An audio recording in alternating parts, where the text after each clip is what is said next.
This is Charter Local Edition. My name is Brad Pomerance. We're in Signal Hill today, part of a modified road show, and we are joined by Henry Stern. He is a candidate for the California State Senate.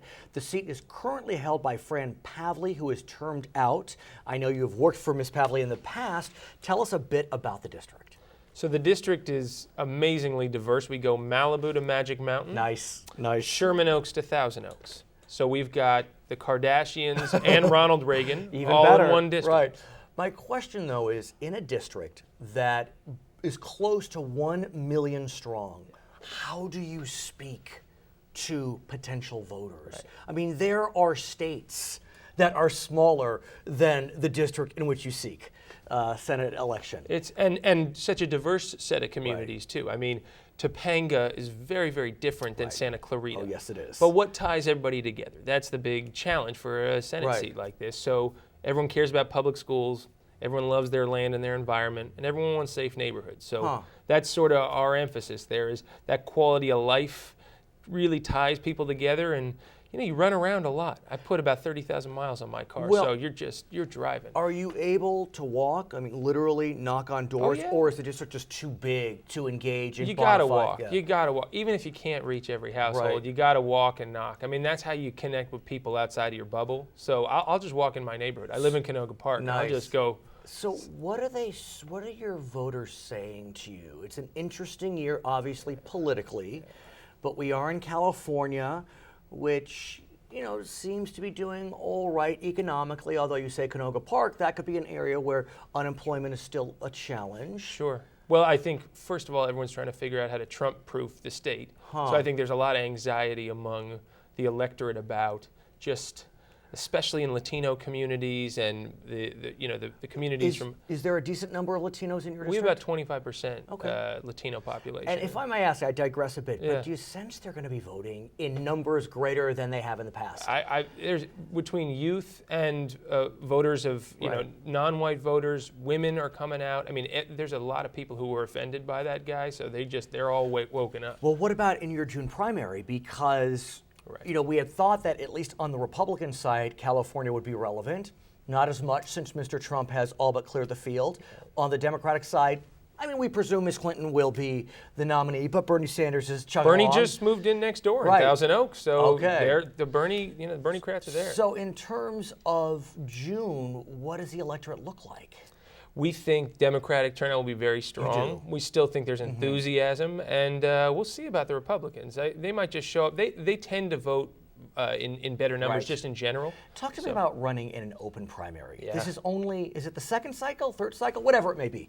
It's a cycle where it used to be you'd be running for the Democratic nomination. Sure. Now you're running to be in the top two with a few Democrats in there, a few Republicans in there. Welcome to the jungle. I was going to literally. That's the game. So tell me about that. How do you? It's good. I actually think it's a healthy conversation because we have debates that cross the aisle, and I have Republican support in my campaign from certain wings of the district, and I think the electorate, we've got about 20% that don't even state a party anymore. Sure. So I think we're appealing to voters, and it makes it tough to stand out sometimes. So what made you decide to run, though? I mean, young guy, attorney, you were doing great work in the private sector. You could be saving the world. Don't convince me to get out now, Brad. I was going to say. No, it's the best way I know how to serve. I'm a darn good lawyer, and I've been advising. That makes one of us. I was not a very good lawyer when I was a lawyer. That's why I'm doing this. Well, now I serve the Senate. I've been trying to fix our water crisis, been trying to deal with the oil and gas industry. You know, we're out in Signal Hill today. We're in oil country. I mean, literally outside I saw the derricks, and so I see an opportunity to push some kind of new economy out here, something that's innovation driven, and we've been working in the Capitol pretty extensively on the clean energy economy, on pushing the entertainment industry and sort of creative industries that we think can grow. Does your intended district include Porter Ranch? It does indeed. Okay, can we talk about that, sir? Yes, sir. Give me a sense of what you have seen over the last year with regard to the Porter Ranch crisis. Explain it for our viewers statewide. It starts before last year. See, we're just seeing, this is the tip of the spear. But this dates back to when they developed Porter Ranch, and everyone moved in there, and no one told anybody that there was a gas field there. So a lot of people sunk their whole life savings into their homes. A lot of first-generation Californians even living out there. And people got their whole lives tied up in these homes out there, and then sprung a leak back in October, day will live in infamy, the 23rd, 2015, and 6,000 homes were evacuated, and close to 10,000 people just up and had to leave. Their kids were sick, and these aren't. I'm an environmental attorney, and my focus has really been on clean energy and the environment. But these aren't necessarily environmentalists per se. These are people who just want to live a normal life. Just go to school every day, go to their job. It kind of begs the question because, like you said, Porter Ranch, not the most progressive part of your district, probably leans more right than left. But when there's a disaster, people want the government there, right or left. That's right. And so how has the government served the residents, if at all, during this crisis? I would say poorly. I would say, we've been trying to pass legislation for the last 3 years to put more oversight, not just on natural gas storage, but also on the oil injection into our wells and fracking. But we run into roadblocks every pass. So the oversight has been poor, I would say, and that's part of what got us into the mess in the first place. I want to talk, and I'm glad I can talk to you specifically, and focus on environmental justice. Because while the Porter Ranch debacle was unfolding, there was another debacle, and that was the Exide recycling plant. Porter Ranch, an economically advantaged area. Exide, that region, not so economically advantaged. And there was a feeling that we in the media, we in the government, were singularly focused on Porter Ranch and were ignoring Exide. Is that fair?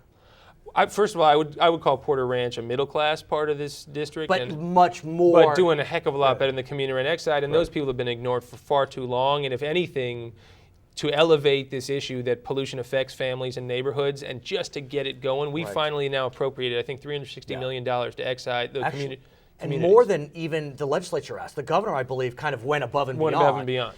Do you think, sir, that would have happened but for Porter Ranch? Do you think in a backward way it helped? It was late coming.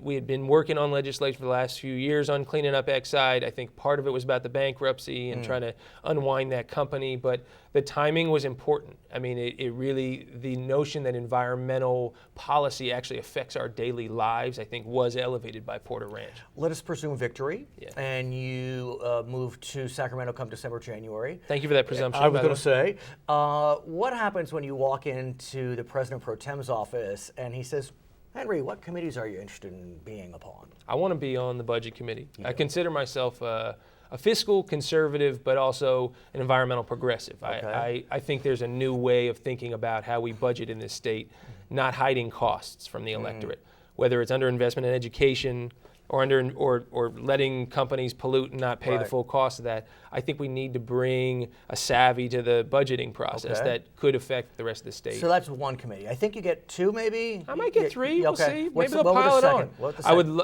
I'm big on investment in infrastructure. I think it's a job creator, and I think we're long overdue. So transportation or energy and utilities. I think the utilities need a heck of a lot more oversight than we've been giving them.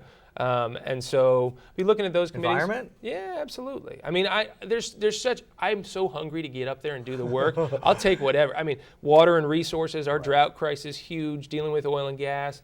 The Environmental Quality Committee is enormous. That's where all our climate policy originates, but also education. So I'd like to sort of straddle education and environment. That's my goal up there. I'm a teacher also. Really? So I teach at UCLA law. Oh, no. What do you teach? Environmental law. I like it. So if you could drop your first bill, what would it be?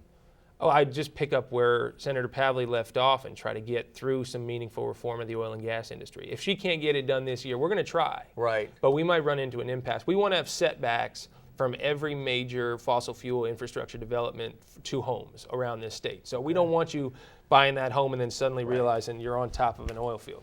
His name is Henry Stern. He is a candidate for the California State Senate in a huge district in essentially northwest LA County. Is that fair? We got some Ventura in there too. You know it. My name is Brad Pomerance in Signal Hill. This is Charter Local Edition.